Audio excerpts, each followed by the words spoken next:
play all sorts of different champions now. So I'm gonna kind of let you guys walk into this with what you've been seeing being played, maybe your experiences with Stormrazor and the like, and then we'll pick it up from there. Well, I think Stormrazor is super good if you can get it early enough. I think it's kind of a key item on Jhin, and depending on what you're playing, if you have enough gold where you can get it early, it can really spike your laning phase incredibly fast, but it doesn't, and you have to get more crit for have it scale really well. But I think Stormrazor as an item is really fun to buy, but it's not as oppressive as just getting like a full crit every 2-3 seconds. So I think Stormrazor itself is a pretty healthy item, and I enjoy playing with it. Well, I haven't seen Halo Blades like at all though. If we're talking like specifically Jhin, right? The consensus with Jhin is actually that lethality Jhin is the absolute way to go. I've been watching a lot of I Keep It Taco, who's a Masters Jhin player. He plays mid and bot, or bot and mid Jhin, and kind of what we were saying the last patch about the marksman stuff, with the marksman having less armor and more health, that lethality actually ends up being better early because you can take advantage of the squishies. And there's also a thread out there about potentially using Glacial Augment on Jhin now instead of using Comet or Airy. So instead of being super fast, you make them super slow. I don't know. I played a few games. I felt like going what's the item called again? Stormrazor into Rapid Fire into IE felt really strong to me. I mean, obviously, I've watched I Keep It Talking before. He's really good in a one-trick Jhin, so he obviously probably knows better than me. But I really enjoyed going Stormrazor, Rapid Fire, Infinity Edge. That felt really, really good. I'm looking forward to the idea right now is hold on. Oh, I have to sneeze and it's not going to come through. It's not going to come. I'm going to talk and then it's going to come. So the idea right now is double BF into a Zeal item, then finish your Infinity Edge for a lot of champions, unless you want that really early power spike of like an Essence Reaver if you're Lucian or Blade of the Ruin King or Stormrazor. But having a fuckload of AD into some attack speed, it seems to be helping a lot of people. I don't know if I've ever seen someone go double BF into Zeal. Yeah, that seems terrible. At all.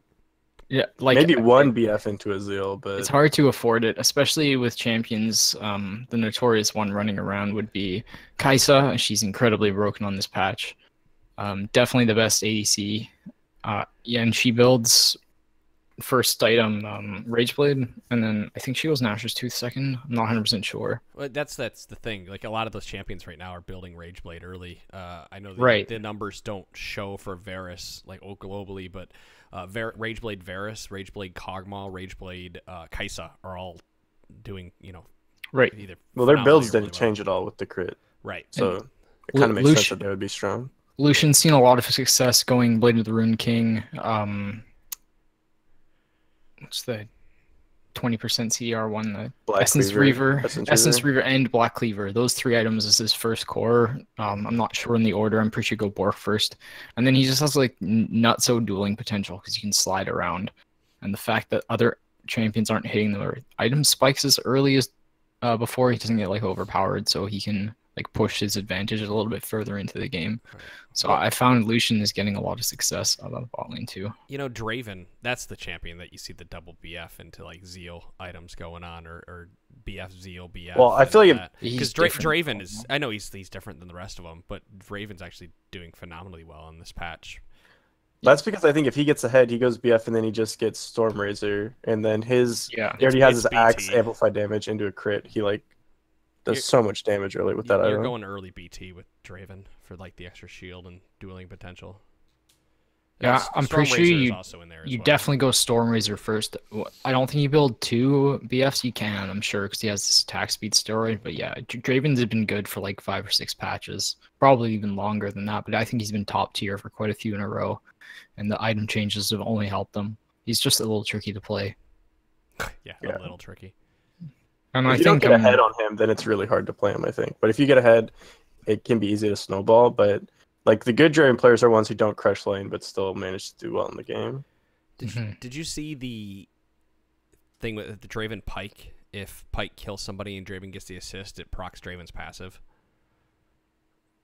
Yeah, because he gets that. I don't know if that should happen. Credit. Well, I don't know if does it count as an assist? No, you get full kill gold. You get the full kill gold, so it counts as a full kill, so you get your passive. Oh, interesting. For that to work, I feel like it would have if Pyke gets the kill, it should count as an assist for him, and the kill credit should go to the ADC or something. That doesn't make sense if he's just getting an assist. No, you know how it works with Pyke, right? Like Pyke kills, but the full kill gold goes to the last person that hit it. So Yeah. Whoever's assisting it. So if Draven was the last person to hit him and Pyke executes, Draven gets the kill and also gets the passive to pop off. I feel like Pyke is the least banned new champion in a while. I feel like he's getting through all the time, and I feel like he's not that great. So I'm okay with it. I have a different opinion. What is Pyke? Pyke's at 42.7% win rate, which is just I don't screams that. Well, I think people are still playing him wrong. I don't think looking at the win rate is like relevant pretty much to a champion if it's below 50% on the first day. Sure. No, I agree. That's my personal opinion. But like if a champion's over 50% on release day, they're broken. But if they're under, then who knows? Like I think I'm gonna agree with whatever Josh was about to say. People aren't playing him or building him properly, but he has so much potential. Yeah, so in the hands of a good player.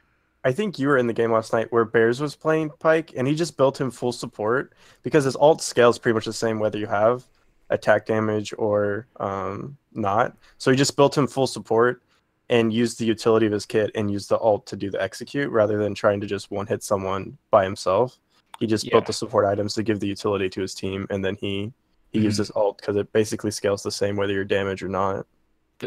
The problem is as a support, you don't have the income to sustain a build path of lethality. So building the support items is better, and like Josh was saying, it scales fine, and it really comes down to how well you use your ultimate, because getting the resets and the executes in the early game skirmishes is the difference between you guys cleaning up a team fight and you guys getting wiped. On top of the fact that he has stealth, he can dodge wards. He's really, really good at roaming because of the movement speed buff that it gives. And obviously, when he can go through like extremely thick walls with his E. So there's a lot of different paths that he can take. But yeah, I tend to agree with that. The more supporty build is going to be better. But that doesn't mean that if you're snowballing out of control in your lane, you can still pick up a Duskblade. Well, I think Yumu's is better because you could roam better and you can get more distance on your stun. So I think Yumu's would be the better way to go. Yeah, that's probably a good idea. Duskblade's a trap, I feel. They just want extra auto. And the thing about Duskblade is usually the champions that build it already have like obscene base damage and mobility. So, and I know he also has those, but he doesn't have the same like level of income. It's like Zeds and Rengars, people like that who are building the Duskblade. They're gonna one-shot you instantly. But I don't know if a support Pyke has the same amount of damage to do that right away.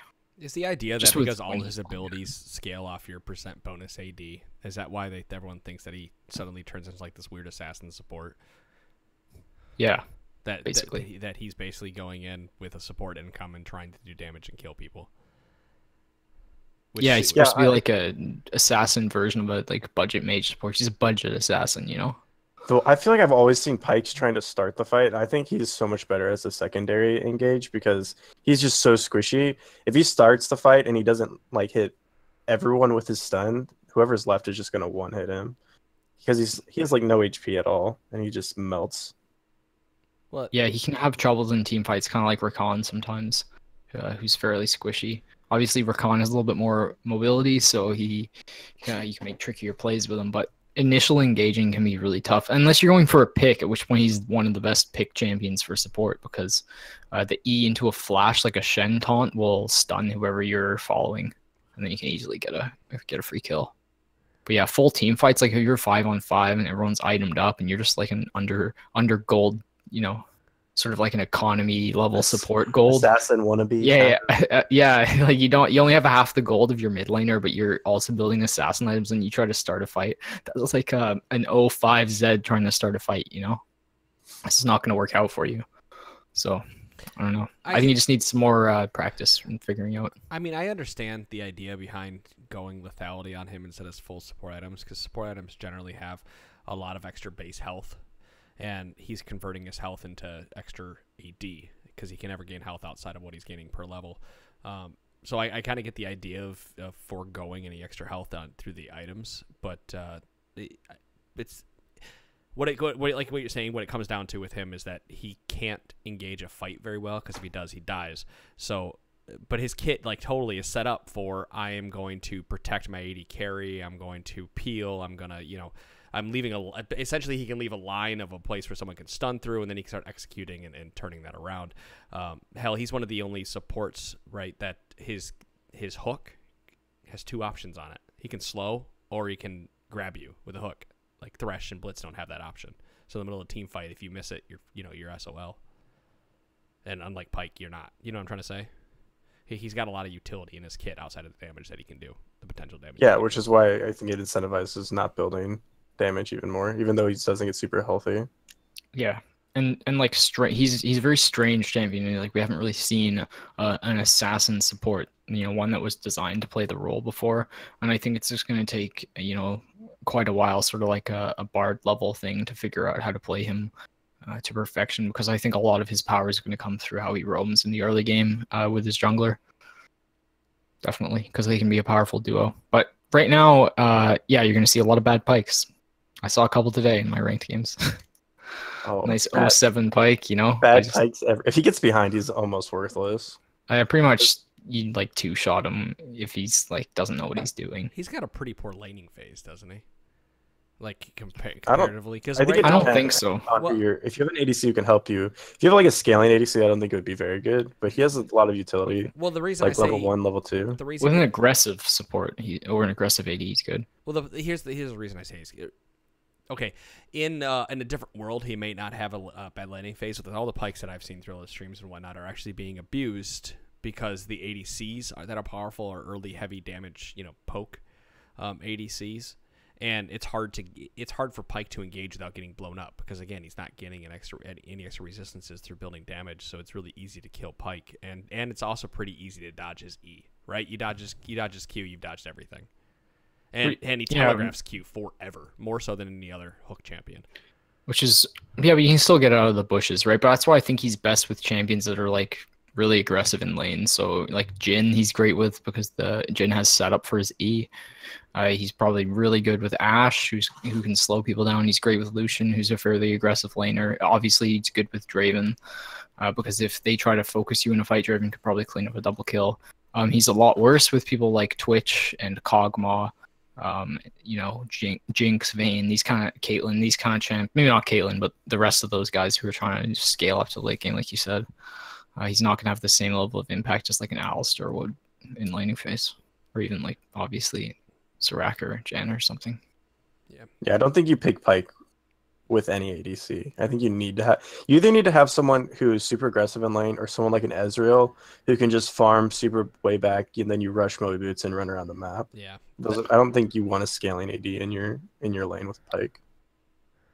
No, it reminds me much more of Blitzcrank in playstyle, right?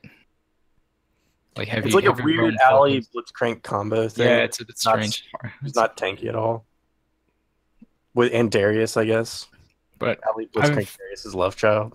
I have a feeling we're going to see him become really powerful in the coming weeks as people start to figure out how to play him properly. Oh, I think it'll take longer than that. It was something like Ivern, which was actually really good. He was phenomenal on release, and it took them something like 3 months to figure out that Ivern was actually good at the time in that meta. So I would not be surprised to see 2 or 3 more patches go by before Pyke's win rate starts to jump up through the roof. I just think once people figure out that they don't need to fight all the time, and they can just wait for your 6 and your ulti, because you can snowball games. If Pyke gets both kills, that's like getting 4 kills bot lane. So that's why I think it might be a quicker turnaround, because once people figure out just to play around your ultimate, I think he could get busted really quickly, because it's so much extra gold. And like the whole resetting execute ultimate thing on a support is really dumb to me, especially the share. Just the whole thing doesn't make sense. A resetting executing on a support that also shares all the gold. That's like the only supporty thing about it. So I don't really love it. And it's a dash. It's a skill shot, which is the only reason I think he's struggling. It's actually kind of hard to hit right now. I think you have to get the timing down. But in those early game fights when you just hit level 6 and like moving up through level 11, a lot of the times base damage and levels rule during that time, more so than items, unless a champion's fed. So in team fights, you're going to have an impact as long as you're not way far behind. So getting some early game skirmishes, you can really clean those up if you figure out how to use his camouflage properly to layer crowd control and stuff. Yeah, and ward the bushes versus him because that prevents him from regenerating all his health if he goes in for a trade. Because once he's out of vision, he regens all his gray health really quickly. Yeah, kill him. Just kill him. He's squishy. He doesn't get any extra life. He's not doing damage if you kill him. Well, I mean, no one's getting extra life early, and that's when people normally get cheesed by him, I feel. Yeah, I was looking at this. I guess the question I had, and the one I haven't been able to answer, is why is Zig showing up at the top of the list here again as a really good ADC? Have you guys seen that at all? I guess through streams. Ziggs. I haven't seen Zig's ADC at all. No, I mean, I don't expect it to trickle down. It looks like it's a diamond thing, to be honest with you. It's probably just like 1 or 2 guys, to be honest. Yeah, I doubt it has a high pick rate. Pick rate 0.1%. Draven's got a 10% pick rate in diamond, man. Ooh. Yeah. Yeah, I feel like I see Draven, Jhin, Lucian every game. Yeah, I see a lot of Dravens too. I see, man. There's so many ADs that I feel like are good. I don't know if anyone are like incredibly broken. So many bannable champions right now. You can't. Yeah, you literally can't ban everything. And it's kind of frustrating because if you can't ban everything and you don't like playing what's broken, it can make the game feel kind of helpless when the other enemy team has like 2 of the really OP things, and your team's kind of meh. I have a lot of games where I feel like I just want to dodge, but you can only dodge so much. Right. Yeah, if you're like a Lux mid main or a Cho'Gath main or something, it feels bad. There's almost too much OP shit right now. Did you guys see? This isn't here or there, but Taliyah actually has the highest win rate as a jungler right now in Diamond with a 0.2% pick rate. She's got a 57% win rate. I heard people might want to start playing her support. Where are you getting that info from? Lawlytics. And it was also mentioned today on like our summoner school and stuff. I guess she's being actually it might have been our league, but because I know that happens with Saul sometimes, and it's because he roams so much his heat maps all over the place, so they think he's a jungler when it's actually not the case. So I was just wondering if that might be the same thing for Taliyah. No, she's not being played out of mid anymore because they nerfed the shit out of her. She doesn't have any way to clear. They just buffed her though. No, I think the hotfix goes through piss out of her. The hotfix is today. I thought I don't remember. I don't have any information. I was just talking to someone. I think they said it was today. They're gonna make her a mid laner again. She's a problem champ though, because if she's too strong, she's just like dominates mid lane because her wave clear is pretty hard to match. Well, that's the problem. She's not. They didn't give her any extra wave clear, right? And as long as they did change her significantly, like the way her threaded volley works through the last round. They did, yes. Yeah, of course. So it's gonna take some balancing. I haven't played against her yet because you're not gonna see her. I'm not sure. She sucks. She sucks out of it. For now, dude. She's gonna be great soon, though. Not until she gets her wave clear again. That's the problem. You gotta have wave clear in mid lane. Well, her wave clear is still not terrible. I think it's just different. Mana intensive. Yeah, but it kind of was already. Yeah, it was before, but that's the problem. When her mana costs are too low, she's too strong. So it's hard to balance her. Well, I just wanted to throw that out there. I just thought it was. I had read it in our league something about people playing Taliyah jungle, and I just kind of snorted when I saw it because it just sounds like someone trying to make something work because they can. Yeah, if you try to play Taliyah jungle in like Diamond or something, you're just gonna get invaded by a champion. You're gonna get murdered. You say that, but that's where she's got the highest win rate. You guys gotta be really, really good. I've played Vel'Koz jungle, and it's not terrible. Yeah, but you haven't played against a really passive laner. Yeah, I've done it in ranked before. I have done it. I'm sure. Oh, okay. Well, you should do. That's terrible. You shouldn't be playing Vel'Koz jungle. It was an accident. I thought it was mid lane, and that didn't want to dodge. And I just played it out. But right now, the jungle is so volatile and the champions that are being picked are so powerful in early game. Like if you're not playing someone who can keep up, and you're playing someone who's gonna actually invade you, so if you're playing like higher elo, then you're in like a lot of trouble. I played 5 solo queue games today, and I went 4-1. And then in one of my wins, I got carried by my team, thankfully. But I had a pretty piss early game. I was playing Graves. A couple things didn't go right. There was like a huge skirmish 5-on-5. I got a kill, but the enemy jungler got 3 kills, and he came back and he started invading me. He was an Udyr, and he just 3, 4, 5 auto attacks, and I would die. It's tough to come back from that kind of stuff. But I mean, thankfully, I got carried. It happens occasionally. Kiting is pretty good, but he's man enough to admit it. It's okay to be carried. They strapped him to his back. It is okay to be carried. Our whole team just built Ninja Tabby, and then Udyr's inflamed Riot for Ninja Tabby being too broken. Jeez. It's like the classic. Yeah, that's Did you tell him that it was more broken about 3 or 4 or 5 patches ago? Yeah, he said the nerf wasn't big enough. But I mean, yeah, I think they still are strong, but he had some other issues that weren't related to Ninja Tavi, but I won't get into those now. Like being Udyr? Like, no, not being Udyr, just the way he played. He was like engaged too hard, and then we just kite him. We have pretty strong Lucian, and he could just bork him whenever. So it's pretty easy to kite him. So yeah, sure. So just being Udyr, getting kited. Yeah, mostly. And just going for poor fights. You know, like even if you're fed, you can't just walk into a team 1v3 and think you're going to kill them all. I mean, the enemy team still has abilities, and we're still decent players, you know? Like, we're still going to be able to slap the exhaust on you and kite you because we have 2 80 carries and a support. So, yeah, it didn't go well, but hey, picked up the win. Got to get that LP. Yeah. I was going to... there it is. Your Graves game. What did he build? He got Trinity Force, Wits End, Sterix. All right, so and Warrior. So he built terrible items. So he had no armor. Yeah, he had no armor. So of course. But I mean, that's another mistake. I mean, he's trying to split push, but it didn't work out. We had a Shen too. Shen put in some work for sure. Crowd control is good when you're behind. Wow, 14 and 5 and was getting in lost. Yeah, and 0 assists though. So you gotta be real mad about that. Yep. All right. Well, I guess since we were talking about jungle, and I finally have a Yondir, and you're talking about invading, because you're saying here that you're going to be invaded. I want to talk about the invade checklist. Yeah. Okay. Okay. We can go through this. So we'll just start. We'll start real simple.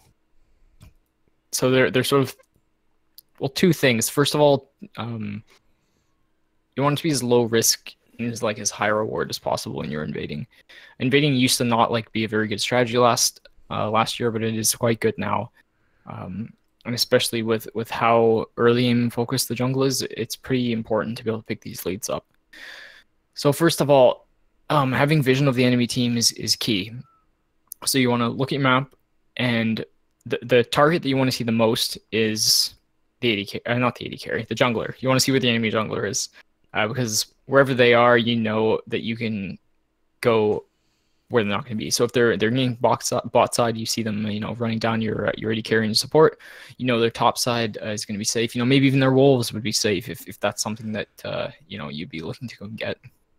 So that's number one is trying to find out where the enemy jungler is. You don't need to have vision on them to know where they are too. That's another thing. Like if their blue buff is spawning for the second time, they're probably going to be leaving base to come there if they just backed after a lone gauge. So try to figure out where the enemy jungler is. That's step number 1. And step number 2, and this one is often forgot by most people, and this is why you die when you invade, is you need to have lane priority. And that's pretty obvious. So if I am a jungler on the bot side of the map, so blue side, and it's like level 3 and I'm looking to invade the enemy red buff, try and pick a fight with them because I'm Lee Sin and I'm stronger than a Mumu or whatever it is. And if I know he's going to be there, I can kill him 1v1. That's no problem. There's step number 1. I know he's going to be there, and I know that I want to be invading him and fighting him. But step number 2 is, do I have lane priority? And that means, is my mid laner being shoved in under their tower? Because if my mid laner is being shoved in by someone like a Zed, it doesn't matter who it is, someone with good wave clear. If I go to invade the enemy jungle, their mid laner is going to get there before my mid laner, and that's lane priority sort of in a nutshell. So whichever side of the jungle you're invading, you have to check the 2 lanes that are adjacent to it to figure out which ones have lane priority. So if both your lanes are shoved in, like you're pushing the enemies into their towers, even if you don't think you can win a 1v1 versus the enemy jungler, invade them anyways, because your laners are going to be able to come and help you. Just ping that you're going in, you can type, hey, I'm going to invade, rotate if necessary. You don't have to be that crazy about it, just ping you're going in. Invading can be really powerful. So those are the 2 main steps. I think you have to have those covered before you go in. If the lanes are 50-50, then it's up to you. Are you a champion with a gap closer that can escape, over the Baron or Dragon Pit wall pretty simply? Is there a blast cone around? Those are some other things you can think about.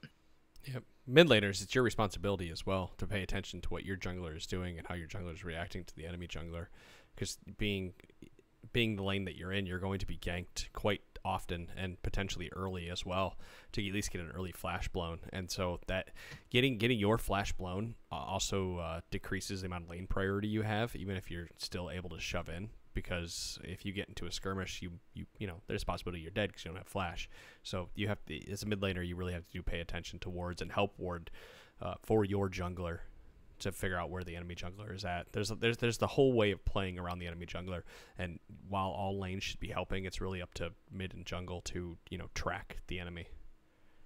Yeah, I'd say with how the scuttle crab works, it's really important as mid to ward the entrances to the enemy's jungle as much as possible, because that just gives a lot of information that your team can work around with. I think it's even more important now with how the jungle XP has changed.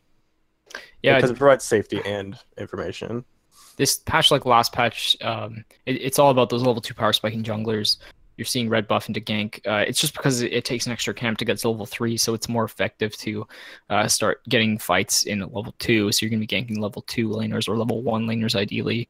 You know, red into scuttle is a pretty common thing. You can get scuttle battles all over the place. You know, we've talked about how those aren't as important, but still, like as a laner, usually there's no priority come the first scuttle crab. So if you're a laner and you're the first one who can rotate to that fight, you're likely going to get, you know, a first blood, and that can be really important, especially if you kill the enemy jungler who's likely got a buff, then you get a free lane. You know, the importance of early kills really helps snowball. Obviously, they help snowball the game, but now more than ever, when you have early game champions, if they fall behind like early game junglers, like a Xin Zhao that falls behind his O2, going to be useless for most of the game now, simply because he wasn't able to take care of his or take advantage of his power spikes. I feel like I've seen a lot more common is buff camp scuttle crab, because then if your gank goes poorly, you just have to take 1 camp to get the next level, and then the enemy jungler doesn't have much time to invade you while you're level 2. So I feel like I've seen a lot more of the 2 camps into scuttle and then gank. Yeah, that's good, and that's easier when you're a champion who can actually take the chickens or whatever, the raptors. Because if you go red buff into raptors and you're not a champion that can clear those with ideal health, then you're kind of in trouble. The easier one to do is blue buff into Gromp, because those 2 camps are pretty easy to clear because they're single target. And then into the Skull Crab into a gank, but obviously you're ganking with blue buff. Another one you can do is you can go red wolves crab gank. That's probably the one Josh is thinking of. That's a pretty common path too. Those are some of the early paths. Yeah, 1-2 camps and then into a scuttle and then into a gank. Yeah, things like that. So the champions that would want to be able to do like red into Krugs would be someone like Evelyn. I do it on her. Kane is pretty good. Master Yi can do it too. Yeah, Master Yi, oh my god, he's so good now. This patch. The new items. He got buffed like he's been puffed for a few patches. He's terrible before just because he takes too long to scale. But now with the new Essence Reaver, it makes him so powerful. So you can go Warrior into Reaver or what's the Devourer into... Is that what it's called still? Devourer? God, I don't even know. No, it's not called Devourer. I know that. But the gold ones. The attack speed jungle item. Whatever, I'm terrible. So you go that item. Is like he's the only one who builds it. So you go that one into Essence Reaver, and then you can build typically Rage Blade, and then you can get a tank item. And those like 3 out power spikes is crazy on Yi. Combined with the new runes, you can take Hail of Blades, which is decent. I tested it out. It's not bad, but I think I prefer Press the Attack still on him. Conqueror. Everyone builds different stuff. I did like Hail of Blades. I tried Hail of Blades. I've seen it in 2 games. It's decent.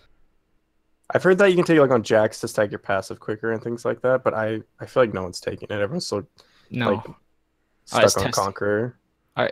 Conqueror is definitely better in lane. I think in jungle, Press the Attack's better because the utility you provide for your ganks. Hail of Blades, and then you get a bit more attack speed for clearing your camps. So I think Press the Attack on Yi is definitely the best, but the new Essence Reaver is nice because the new passive on it, when you use your ultimate, you get like 10 seconds where you get a bunch of extra attack speed. So when you're 2-item power spiking with either your Warrior or your attack speed jungle item plus the Essence Reaver, you're like obscenely powerful. And usually that's like post level 11, so you can get some mad, team fights going on and clean them all up. As long as you know how to engage properly, he's definitely powerful right now. I've seen him banned a lot. So look to get your hours in on Yi if you can.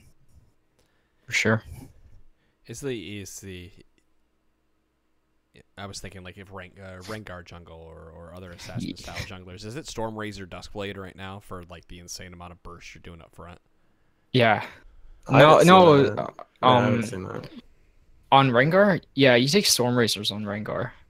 That's the 70 AD, 30% attack speed. Yeah, item. with the free crit off your first attack. After then you have to. But doesn't his ult give you an automatic crit? So isn't that like overkill? Or did they change that? I thought his ult used to crit much that. I don't know. It feels like crits because it's always one hitting me. It doesn't. I don't think it crits. But anyways, that's what pretty much everyone's building. They're going Warrior Duskblade and that, or you could just go Yumu. It's like it doesn't really matter. You don't need to necessarily build it. I think it's decent. But the problem is Rengar's like not the best jungler right now. He's obviously solid, but there are so many more champions that can bully him in the early game. I think one of the best champions, if you guys want to play a safe early game and look to really impact mid-game team fights, is Evelynn. I've seen quite a lot of success, with pros playing her recently. She can have a bit of a weak early game, but she takes Scuttle Crab very easily. And as soon as you hit level 6, you have an enormous impact on the map. It can really clean up all these squishy supports that are running around. So just learn how to sort of position with the edge of team fights and cut in for the backline. You don't necessarily have to hit her charm to be able to one-shot someone. You can just flash EQ them and then ult them, and they should die. So, and then obviously Graves and Xin are still pretty nuts. And then you've sort of seen like a wide variety. Lee Sin's climbed up in popularity. I think he's good if you're a good Lee Sin player. Nunu's still good. And if you're a tank player, I would probably look towards maybe like trying sort of a Bruiser Udyr or even like Dr. Mundo. Those are still some decent champions. Anyone who can... Nocturne, man. Nocturne's had so many freaking buffs along with these items. He's still really good right now. Nocturne's really good too. I think he's like a worse version of Evelynn, essentially. She has so much more AoE power in team fights, but in low elo, Nocturne is like absolutely destroys people. And a friend of mine actually does a lot of chaos. Like you can build a lot of chaos. Yeah, absolutely. It can definitely mess up the map and take advantage of people that are out of position. And you can go like either electrocute, but a lot of people have been building lethal tempo on him. It helps your jungle clear early, and that's pretty much sort of the two that I see out of Nocturne. I think it's a little better out of the jungle, lethal tempo, and if you're a top turn, you can go electrocute still. Man, you're pulling at my heartstrings, man. I love me some top turn. I love me some mid turn. Yeah. Top turn sucks. Oh, I love it. Sorry, man. It sucks. Oh, I love it though. Oh yeah. You just have you can't duel anyone. It used to be, and not when I'm not talking like when he got played like the LCS. But I'm talking something like season 3-4. He used to be really good, but that was back before everyone and their brother could do damage to him. Before tanks could do damage, That's one of the things, like a lot of top laners that have transitioned into being junglers do so because then they get to escape their terrible early game. That's one of the reasons like Master Yi is a great jungler and terrible in lane. It's because he has a bad early game, so he can get exposed in the first few levels where there's pressure on him. But if you put him in the jungle, there's no problem. That's why Graves was so OP in the jungle last year, and why he's still a good jungler is because he gets to skip his like sort of weak first few levels, where he can't actually do a whole lot, because especially since his new passive, he can't find minions. And we saw him out of top, but then things changed, and he became one of the best junglers. And things happened with other champs too, like Xin Zhao, and sort of the reverse in some cases. Only really Pantheon is one of the reverse ones we've seen. Reverse as in going from the jungle to a lane, simply because when the jungle got changed in season 5, the jungle became so hard hitting that this is back in patch 420 when Warwick, the infamous 420 Weedwick, was running around one-shotting people with the new jungle items. And he was broken for 2 reasons. And the first reason was the obvious one. He synergized super well with the items, and his ultimate would like 5 fresh stack the true damage and basically one-shot anyone without items. All he needed was the red smite. And the second reason, and the one that most people didn't complain about back in the day, was because the jungle was hit so hard. There were only 2 champions that could clear it without having to back after like 2 camps. And that was Nunu and Warwick, because they're just saying everyone else was like Lee Sin, nope, he does 2 camps and he's dead. So yeah, that was nostalgia. Hard life. Jeez. Hard life. It was indeed. Yeah, every podcast there's kind of a little nostalgia. I guess it's Beaver's time to do it. Is there a well, fly on your I ceiling clear. here? No, it's the window. There's a bird up there. All right. So I clearly remember on Warwick on that patch, flashing over the wall into the mid lane under turret. The enemy Victor was full health, and I smited him, and I pressed R, and I killed him. And the only item I had was the skirmisher's, like the smite plus a dagger, and that's it. He just died. You can't even take cleanse against that. No, you cannot cleanse it. It feels bad. And I hope they never make that change to cleanse, because that would ruin the game. Oh, I want that change to cleanse. Come on, some champions would be so bad then. That's the way cleanse used to work. Malzahar would be terrible. No, he wouldn't be a champion anymore. But that's the way cleanse used to work. Like back in the day, it got rid of all debuffs. Like you could literally take cleanse and get rid of any debuff. And that's why Malzahar was really bad for a long time, because you could just press cleanse and get out of it. You could QSS and get out of anything, you know. QSS or cleanse and get out of it. And that's why people are like, "Well, Malzahar is good," but nah, you build first item QSS and you can't do anything. But then you have no damage. You won all trades. We're talking way back in the day. Okay, way back in the day, sure. Yeah, not recently. But yeah, nowadays, don't do that. No, you can't QSS out of it now anyway, because it's a suppress. And no, you can QSS. You can QSS out of it. No, you can't cleanse. Yeah, you can. You can't cleanse. I know you can't QSS. You can QSS out of any. QSS out of it. You're right. I'm thinking of cleanse. Do not build QSS against Malzahar though, unless you're an AD champion. No, or for sure build it mid lane. Really, even if you're a mage?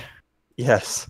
Really? Well, it depends what kind of mage you are. You don't build it first item though. No. You don't build it first item, but you can get it second item. It depends on if the Malzahar is good. When it's 1,300 gold and it gives you some MR, and if they have like extra MR in their team too, it's fine. But I mean, no, it doesn't matter. You're just not build it first though. Flash R, not first, but I've had games against Malzahar where I go Lost Chapter QSS.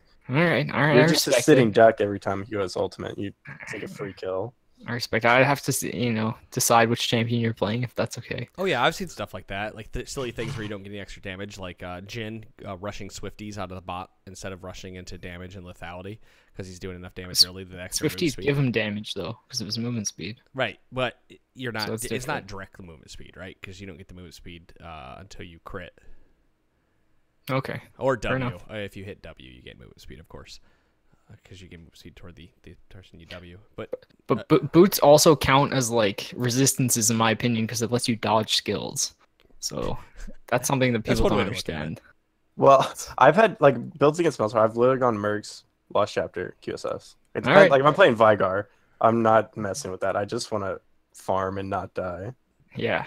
And if they have like a Kha'Zix, Malzahar, you just die every like minute and a half. You can't. There's literally no counterplay to it. I still think Malzahar's a good mage to climb out of bronze with. Oh, he's phenomenal. You guys want to win? Like if the enemy team has an actual bronze player who's like super fed, you just press R on them. They're not going to build a QSS.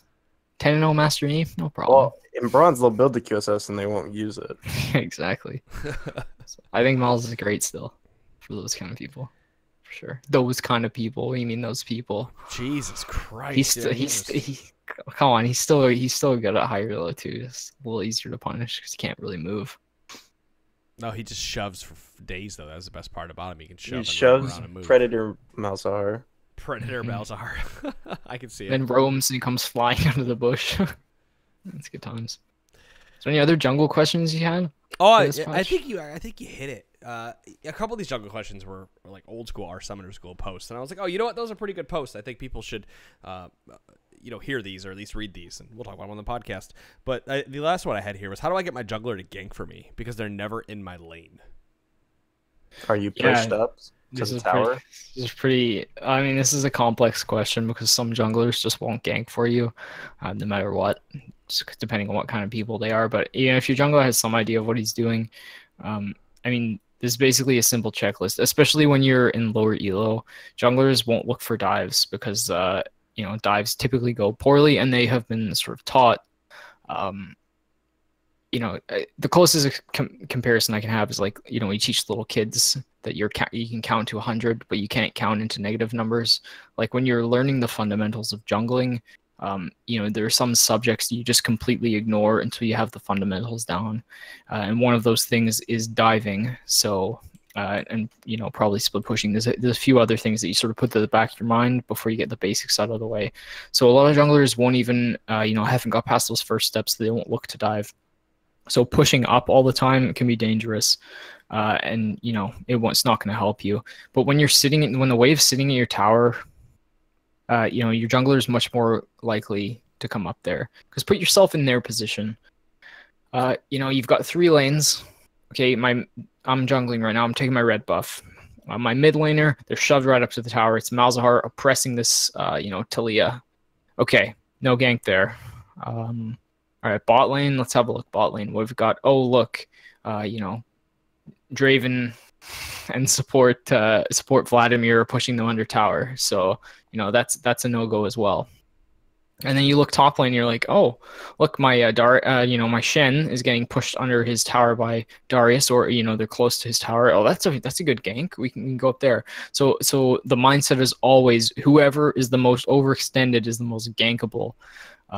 And I think that's a really good way how to learn how to counter gank as well. So if you put when you're jungling, put yourself in your enemy's position.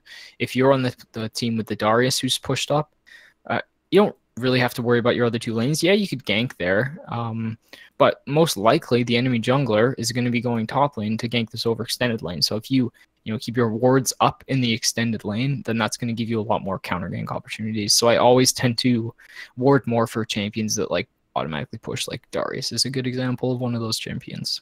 Or Aurelion, maybe not Aurelion Sol, but Aurelion just wants to push and then leave lane. So the simple answer is learn how to manipulate your wave so that it's closer to your tower, and figure out what your game plan is too, because some champions, can do fine without ganks. But also you have to, sometimes if you're letting them push into you, you can punish more by shoving them under turrets. So you're going to have to balance it.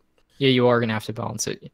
You're also going to have to decide what the matchup's like. So if you're in a tough matchup and you actually want ganks, I think ganks are always best served in the matchups that are super snowbally. So like Bruiser versus Bruiser top, or carry versus carry, like Fiora, Riven, stuff like that. That's where ganks make the biggest deal, and bot lane as well. And then there's also things like crowd control too. If you're playing Vladimir top and you're getting shoved under tower, sometimes that can be hard to gank for if the jungler also doesn't have crowd control. So I think you just have to be careful. So I'm gonna you went through all that, and you made me realize. I started looking it up, and I posted the link in Slack chat if you want to take a look at it later. But I think you need to try Taliyah jungle tonight, because Taliyah actually has some of the fastest clear right now. I was looking up the numbers for it. She has one of the fastest clears of anybody else out there, because her level 1 Q does 480 damage to a buff. Taliyah doesn't sound like a champion. And then it costs 1 mana on work ground to cast it, so you're not running out of mana in there. She does 240. Yes, but it's doing still a fuckload of damage. She's doing 240% increased damage for single jungle camps, 80% increase to champions. Now, but what if Lee Sin or Udyr finds me? You don't have to worry about that, because you're clearing more quickly than they are, and you're ganking faster than you. Your roaming is faster now too. Like that's why that was the whole reason. Like that's the reason that she's starting to show up and have such a high win rate, because she can clear so much faster than everybody else and then be out ganking. You don't have to worry about anyone finding you. I think it's just like a cheese thing, like Ezreal jungle was. Like he was fine. He was a fine jungler just because he could clear fast and cheese gank someone. I think that's probably what there's nothing wrong with that. I see your point. No, and of course there's nothing wrong with it. I just think it's a dangerous strategy to employ if you're not a good Taliyah player. I mean, you played Garen jungle without boots, and you're going to tell me you won't try Taliyah jungle?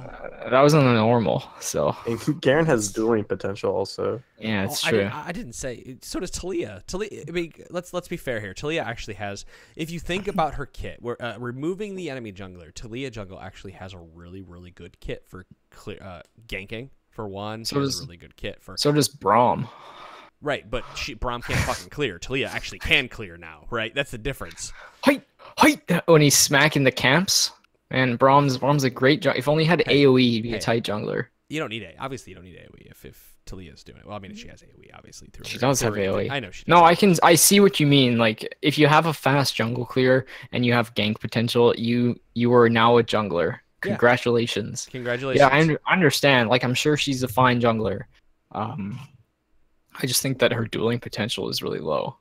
You don't need dueling potential when you're killing everybody else. Actually, your dueling potential actually becomes really if you continue to keep priority and you're able to take jungle camps more quickly than the enemy, you could invade and take the camp quicker than the enemy jungler can. That's true, and you don't have to. And you can always knock them away. And I understand what you mean. Lots of crap. Her knockback is not to cut you off. Like her knockback is good and stuff, but the problem is like even a jungler who's down like 3 camps, but has a better kit for dueling can kill a Taliyah who has like a full 6 camp clear on them in like a level or 2. Sure, I understand that. All I'm saying is so that's the risk, right? It's just like if you're saying right now I'm a jungler, what do I do well? I gank, I clear my jungle, I can duel, and I have good team fight potential, and I can't really push late game.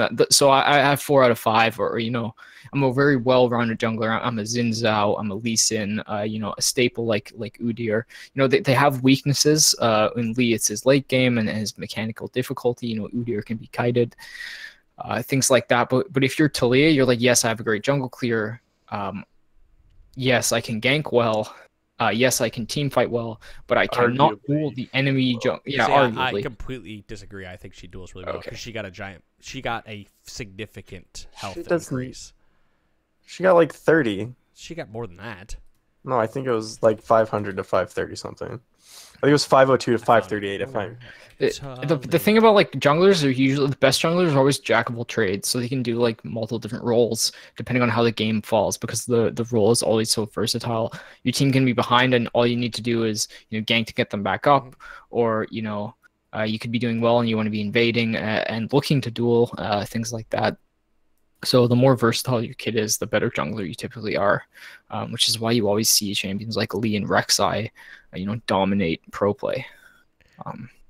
If she misses her knockback, there's no way she's winning a 1v1. That's why you should be better than your opponent. That's all it comes down to. Be better than your opponent. But then if I'm better than my opponent, I can play Orianna jungle and kill them. Sure, you could.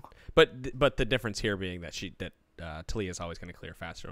Like, I understand that you guys are trying to argue against it, so other people out here potentially don't play it. All I'm saying is the reason she's being played is here are all the reasons. Here's the information. You can look at it and say all you want, but like you literally told me earlier that you can't do this because in high elo you're going to get invaded when it's literally working in high elo for the people that are picking it. So.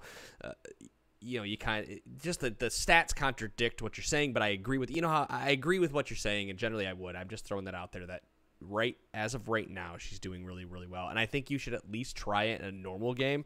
Okay, I'll give you that. I'll try it. I will try it for sure. I just But granted, I don't know how good the principle if it is difficult. It's just difficult to manage off because the 0.2% play rate. That those kind of stats don't. That sounds like a Taliyah main. That sounds like a couple Taliyah mains who go, mid jungle and they just crush noobs because they know how to play Taliyah so well.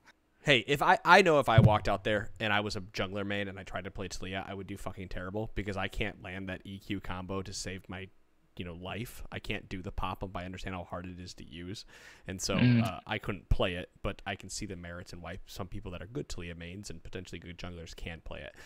I just thrown it out there because I thought, as of right now, she can jungle fairly well. Yeah. And but the thing is too, I want to say in like masters and those like high elos, a lot of one trick. I know we just went on the one tricks, but a lot of one tricks can jungle their champions too. So there are a bunch of like Tryndamere players that can jungle Tryndamere, and he's a terrible jungler. But these guys are so good at Trynd, they just like leverage their strategies. There used to be this Akali one trick who stopped playing. It was called Akali from Tinder, and the guy was like a busted Akali jungle player because he just knew how to take advantage on that champion.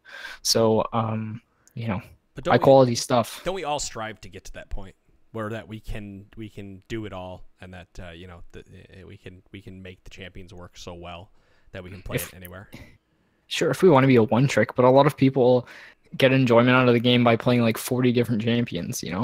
Like a bunch of my friends are like they just love. What am I going to play this game? I'm going to play some Lucian top or. And now here's the hard-hitting fact section question: are all your friends higher than Platinum 5? No, some of them are, some of them aren't. The majority. For sure. Yeah.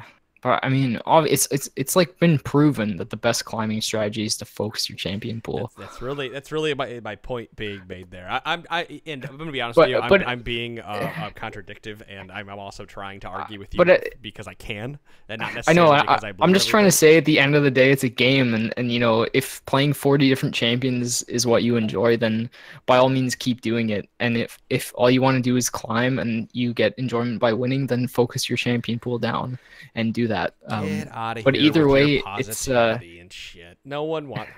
I'm fucking with you, Beaver. Either way, at the end of the day, you know, it's all about you. Don't listen to Adam. Listen to the me that believes in you. The positive Canadian keeping us in line. I know, right? This dude is so positive. You know, sometimes you just kind of gotta poke the bear and see what comes out of it. Poke the beaver, man. Actually, did I tell you guys I saw some beavers the other day? And. Oh, yeah, they're terrifying, man. They're huge. They built this enormous dam across this flooding river, and it was just like the dam had forced the river to go into the plains, and it was all over the river, all over the road. It was huge water damage, and they're just like sitting there, don't care at all, just chilling in their home. I respect those beavers. Just being beavers. Heartless beavers. Damn it! Damn it! He still. I was gonna say, wouldn't you say they're heartless? I set you guys up for it. Good job, Josh. I'm here all week. But Josh doesn't go with the good. He just said they're heartless beaver. Come on. Well, what were you gonna say? I said, would you say that they're heartless beavers? Well, I just want to make sure everyone understood what I was saying. So, I'm sorry, my joke wasn't up to snuff. I apologize. You got the joke. That you know what? We can delete this. We can go back and you can redo the podcast at this point so you can I'll forget to upload my audio maybe. Nope. I am not doing. You know what? I know what you guys what happens with you guys here and podcasts and how many times you have to re-record an episode. It's not fucking happening. Also, happened once. Happened once. Yeah, it happened once. Twice. I mean, technically twice. Well, technically. Well, one I'm gonna blame on League client. To be honest. Yeah, one was for sure League's fault. The second one was yeah. Well, pro tip: don't use the unnamed guest's fault. You know, with Dunk in his name. Something, yeah, I think he had Dunk in his name. Just go and search it. Darius One Tricks. All right. Oh well, I wanted to get to listener questions, but apparently that's not happening because we decided this. You know, we can do one. I'm down. Is it good to just do one? I'm pretty sure we've answered all Vision's questions. Did you guys answer any listener questions at all? Because we've definitely talked about when you should buy elixirs. The problem is I think those questions will come in. We don't have Dom to sort through these. Oh, I delete them as we talk about them. I just don't know what we talk about. God, I miss Dom. He used to put the line through the questions, and it's like, motherfucker, that was me putting the line through the questions. Are you sure it wasn't? Dom's told me it was him. I'm sure it was Dom. I mean, Dom did too, but I would sit here, we'd be talking, I'd be like, all right, I'm putting the line through the questions so they don't. Dom's a support like in and out of game, guys. If you don't know, just what a guy. Classy guy. We miss him here over the TFN. I throw this podcast together. I buy this man a desk. And he gives me shit and won't play Taliyah jungle. This is the life that I have to live. I'll play it tonight, man. I'll camp your lane. How's that sound? I don't want it. I don't want your pity camp. I'll wall you off under the enemy tower. Excellent. I'm gonna play Anivia so that I'll. That makes me want to play Taliyah jungle. You should play Anivia so we can corner him in places. I can play Bard. Make the little triangle. You should play Pyke support with him. Me play Pyke support? No thanks. All right, fair enough. I'll play some Pyke support just to see what it's like. No problem. Why not? I'll play full AD Pyke. All right, I'm gonna do one of these because we definitely talked about James's question here because I know that we talked about proxying with Sin, so for some reason that's in there. Pretty sure all Vision we've asked yours about. We've definitely answered your question about when to buy elixirs. That's a couple podcasts back. We've talked about this. Cookie, we did this question a few weeks back as well. We talked about what happens when you change, and I think I remember some people saying, yes, I like it. Some people I don't. All right, right here, we're going to answer this one from Vinicius. Vinicius? It's going to be Vinicius. Vinicius. Any advice on blind picking a top laner? Last season I did well in Pantheon, and this season I've been playing Jax, Darius, and Camille. My win rate with Jax is good, but it sucks to have to blind pick him. I think Camille's a better blind pick than Jax. You just contradicted yourself if you say your win rate's good, but he sucks to blind pick him. Doesn't sound like it sucks. Jax is good. He's a fine blind pick. There's nothing wrong with him. He always hits his power spikes. All three of those are probably good. It's not like I feel like Trinity is hard to blind pick sometimes, maybe, but even him you can make work. None of those sound like they have terrible matchups if it's a blind pick. Well, here's the thing: if you are any laner anywhere, you should not be afraid to blind pick the champion that you are maining 100% of the time. If you are playing all-time Jax, unless he's banned or picked, you should never be afraid to pick that champion into no matter what the matchup is. Our friend Marine, he will blind pick Garen, and they'll pick a Teemo, and he has to play into it. He has to play into a Quinn, and he does well because he understands how to play into that matchup. And that's really the advice that I have for you: is take that champion Jax, for example, and now learn every single matchup and what you need to be doing. You can use the Jax main subreddit if you really want to figure out how to do that. You can post your video out there. You can go to the Discords, talk to people. You can you got to do what you got to do. There's tons of videos out there how to play specific champions in the matchups. Yeah, that's a good point. It's a strategy you see a lot in low elo, where you go online and someone picks like Darius talking like, okay, Google, Siri, who counters Darius, and they're like, oh, Quinn and Teemo. It's like, okay, I'll pick Teemo. It's like, I don't know how to play Teemo, but I picked him because he counters them. But the person who's playing Darius is going to have the advantage because he knows how the matchup works and he knows how his champion scales into late game. So over the course, don't look at it at one game, look at it over the course of 100 games. Like, you're going to have a much better percentage no matter what you're playing against. So also, you can blind pick, and if there's like one champion you just hate playing against, you can always just dodge that game. Yeah. And I know Todd dodges religiously. If he gets like into all range, like he just dodges. He doesn't care. And if 3LP doesn't mess with your MMR, so and he just bans his worst matchup usually, something like that. It's pretty straightforward. Or bans the most annoying jungler or whatever. If you're someone who gets hard counterpicked by or destroyed by Janna, ban Janna. Fact being, you have tools to get around it. Also, don't sleep on Pantheon. That champion's really strong. My God, he loses like basically no lane. Pantheon's Aren't people doing like Emacs now? Yeah, it's a strategy. I can see that. You can still go Q though. You can still go Q and just murder people. Like level 2 Pantheon is pretty hard to beat, especially for melees. There's almost nothing they can do. You can just soften them up with a couple spears, make sure your mana doesn't get too low, and then just all in them when you hit level 2. Yeah, that's about. People were sleeping on how much damage E did because they got used to having spears chucked at them, so they play back. But as soon as you can land that WE, their person's pretty much dead at that point. So that E max or a few points into it's really good. I like that. I like that idea a lot. Yeah, on him, I think what you do is you E max, and then you can shove the first wave into the tower, and then the second one will bounce back towards you. And then as soon as you hit level 2, you try all inning, and as long as you don't get cheesed by the enemy jungler, you're in a totally good spot. And then when it pushes back towards your tower, you can just keep killing them or poking them out. Well, strong champion. Before I end this, I actually want to answer Dexter's question. Because Dexter writes it, I'm just starting to play ranked. Really haven't fully settled on champions yet. I like Volibear. I'm primarily a jungle. But I was thinking maybe I should pick some champs that synergize really well with Heimerdinger. My duo partner is a beast with Heimer mid. What champions would synergize well from the jungle with Heimer mid and low elos like Silver? He's currently upper Silver. And no jungles synergize well with Heimer mid because he's always a turret. Wrong. Yeah. This is where I think that's wrong. I think that you pick a really heavy counter jungler, a really good duelist, and while the Heimer is being pushed, you're also invading the enemy jungle, or you're helping because it's lane priority now. You should have lane priority with Heimer. So doing the full assault into the enemy jungle and allowing your Heimerdinger to move and let the turrets sit there and do their thing, gives you more priority and allows you to roam around the map together. But of course, I agree with you in general that there are no champions that really do synergize with what Heimer's kit can do because he has no reliable crowd control. So instead, you're playing around his strengths, which is lane priority. Yeah, you guys are both right. I answered this question in the league Q&A, on our Discord a couple weeks ago. Basically the same thing. Do not gank for Heimerdinger's lane because he's going to be in the tower all the time. So what you can do is you can pick, if Heimer's mid, you pick top or you pick bot, and you just set your tent up there and just gank them over and over and over again. And then now you've got 2 guaranteed winning lanes, whichever lane you pick to camp, top or bot, and whichever lane your Heimerdinger's in, because usually he wins lane, especially in lower elo. So now whatever lane you pick plus your Heimerdinger, that's the majority of your team. So you should be able to clean up quite a lot of games with that. I will say Vel'Koz is very good into Heimerdinger. Once you get level 5, you just one-hit the turrets and you just scale way better. If you can get to level 5 without getting significant damage on your tower, then you're good. A lot of people scale better than Heimer, but you pick him because he's hard to play against.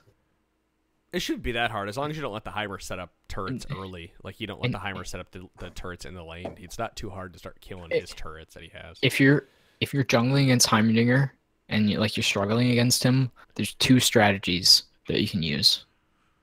So first of all, you can religiously camp his lane and make him so useless that he's essentially not a champion. And if you choose this path, make sure that when you go to gank him, you do it before level 6, and you have to do it multiple times before level 6, because when he hits 6, he's super hard to kill with his turrets. He can just run around in them and get a double kill so easily.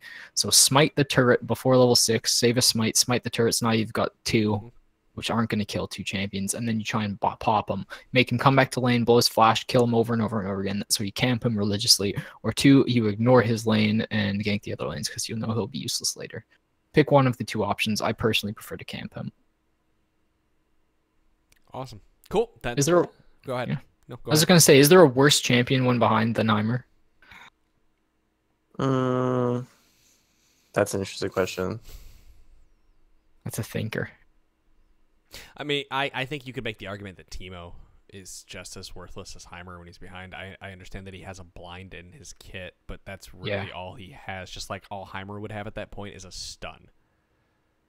Yeah, hard to hit stun, yeah. Yeah, hard to hit stun. And that blind, you're hitting a tank with it. So I would kind of say that I understand that mushrooms are a thing, but if you're behind, the mushrooms aren't going to do anything. They're just going to be an annoyance more than anything. So maybe not as bad as Heimer behind, but I think Teemo definitely falls into that category. Yeah. It's got to be a champion who doesn't get tanky, doesn't have crowd control. Doesn't have utility. Has no utility. Yeah, that sounds about right. So I guess Master Yi if he gets behind. Yeah, he's pretty terrible too. But Master Yi if he gets 6 items, if he stalls, he'll still be good. Most will. Heimer does quite a bit of damage if he, if they can stall and get Heimer some gold. Heimer wants to end the game before everyone has 4 items. I feel like. Oh yeah, for sure. He also wants you to fight on his terms, right? You engaging onto the Heimer setup rather than Heimer's team engaging onto you. Yeah, you can't sleep on that upgraded R or E, his bounce, like the multi-bounce grenade to get multiple stuns. Yeah, that's good in team fights. It's usually the best one in team fights. Yeah. All right. Well, I think we're gonna end it there.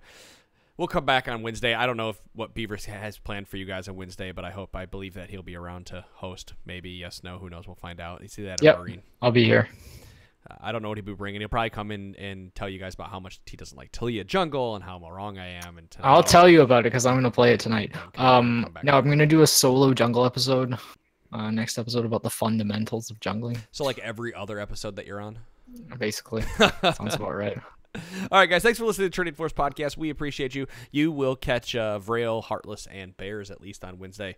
Hopefully Moon will join them as well. Guys, we will see you that day. See ya. Peace. See ya. Later.